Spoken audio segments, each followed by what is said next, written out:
up by the Dalai Lama. We are on page 68, about to do the 4 non-virtuous actions of, I think it was speech, but I can't find them. Yes, among the 4 non-virtuous actions of speech, lying leads, these I can get straight away, because the whole, still don't know about future lives, but anyway. Among the 4 non-virtuous acts of speech, lying leads to a life in which others speak ill of you. Lying also establishes a tendency to lie in future lives, as well as in the chances of being lied to and not being believed when you speak the truth. The future life consequences of divisive speech. Divisive speech means, like if you fancy someone and you're like, oh yeah, your girlfriend is a bit fucking rubbish, that type of thing. Include loneliness and a tendency to make mischief with other people's lives. Harsh speech begets the abuse of others and leads to an angry attitude. Idle gossip causes others not to listen and leads one to speak incessantly. I was a bit like that before I got depressed. I used to talk about everything and anything. Waffle. Still do, don't I? Like, keep going. Finally, what are the karmic consequences of the 3 non-virtuous acts of mind? 3 non-virtuous acts of body. Is it? 4 non-virtuous acts of speech. Here we go. 3, 4, 3. Here we go. Finally, what are the karmic consequences of the 3 non-virtuous acts of the mind? These are the most familiar of our unvirtuous tendencies. Covetousness leaves us perpetually dissatisfied. The grass is greener. Malice causes us fear and leads us to harm others. Malice, wanting to harm people, maybe. I don't really sit and try and think about that. Wrong views hold although I suppose you get angry. Wrong views hold beliefs that contradict the truth, which leads to a difficulty understanding and accepting truths, and to stubbornly clinging to wrong views. So an example of a wrong view would be my belief that anger is sometimes necessary, in his opinion, I guess. These are but a few examples of the ramifications of non-virtue. Our present life results from our karma, our past actions, our future situation, the conditions into which we shall be born, the opportunities we shall not have to better our state in life will depend on karma in this life and our present acts. Though our current situation has been determined by past behaviour, we do remain responsible for our present actions. Very important.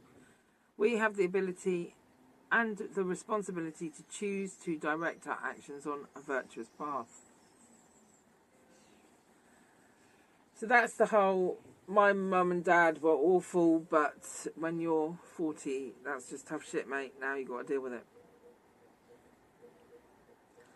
When we weigh a particular act to determine whether it is moral or spiritual, our criterion should be the quality of our motivation. When someone deliberately makes a resolution not to steal, if he or she is simply motivated by the fear of getting caught and being punished by the law, it is doubtful whether engaging in that resolution is a moral act, since moral considerations have not dictated his or her choice. In another instance, the resolution not to steal may be motivated by fear of public opinion. What would my friends and neighbours think? All would scorn me. I would become an outcast. Though the act of making that resolution may be positive, whether it is a moral act is again doubtful. Now, the same resolution may be taken with the thought, if I steal, I'm acting against the divine law of God. Someone else might think, stealing is a non-virtuous action. It causes others to suffer. When such considerations motivate one, the resolution is moral or ethical. It is also spiritual. In the practice of Buddha's doctrine, if your underlying consideration in avoiding a non-virtuous act is that it would thwart your attainment of a state of transcending sorrow. Such restraint is a moral act. If you don't steal because you know it's bad for your mind, and you practice is about loving people and meditating, then it's a moral act. That's the time. Knowing the detailed aspects of the workings of karma is said to be limited to an omniscient mind. That's because when you start thinking about karma, it fucking blows your mind, right? If it is real, cause and effect, it can become quite overwhelming, because you think, okay, I'll go up to this person and I'll say bananas. Now, you've got no idea where that effect is going to go. Some people might react like happy and think, ah ha ha, and then when they're 50, they might think back and they go, oh, do you remember when that person walked over to me and said bananas, and they might laugh, and then that laugh might happen in a situation where they were starting to get depressed, and it might avert like a depression or something like that. And then, you know, the ramifications, you don't know, these tiny little random seeds that we just spray everywhere all the time, they all have an effect, but we can, you know, you can't ever really know the effects, and that's just facts. That's just facts. So, so whether you call that karma or not, it's definitely happening. It is beyond our ordinary perception to fully grasp the subtle mechanics of karma. For us to live according to Shakyamuni Buddha's pronouncements on karma requires a degree of faith in his teachings. When he says that killing leads to a short life, stealing to poverty, there is really no way to prove him correct. However, such matters should not be taken on blind faith. We must first establish the validity of our object of faith. The Buddha and his doctrine, the Dharma, though that's your object of faith, the Buddha and his doctrine, the Dharma. We must subject his teachings to well-reasoned scrutiny.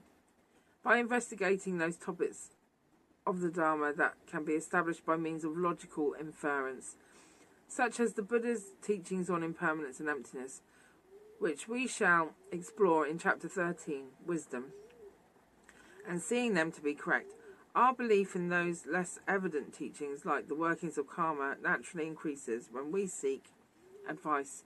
We go to someone we consider worthy of giving sought advice. The more evident our wise friends' good judgment is to us, the more seriously we take their advice given. Our developing what I would call wise faith in the Buddha's advice should be similar. Well, he's going to say that because he's a raving Buddhist, isn't he? But ultimately, whether the Dalai Lama thinks it's right or not, or whether, you know, whoever thinks it's right or not, we have to make our own mind up, don't we? I believe that some experience, some taste of practice is necessary for us to generate true, profound faith.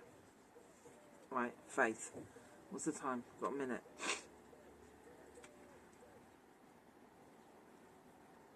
Buddhist faith, like the Dalai Lama keeps saying, is based on reasoned, intellectual, logical research, your own. It's not blind faith. It's always asking questions. So if it doesn't make sense, then it's bullshit until it makes sense. And humans get that wrong. And they start doing this weird faith, which is about, you know, oh, my teacher said orange is a really powerful colour and none of the other colours are powerful. Oh, therefore I must dress in orange. And all of this. Hello, you back again? You're locked out, aren't you?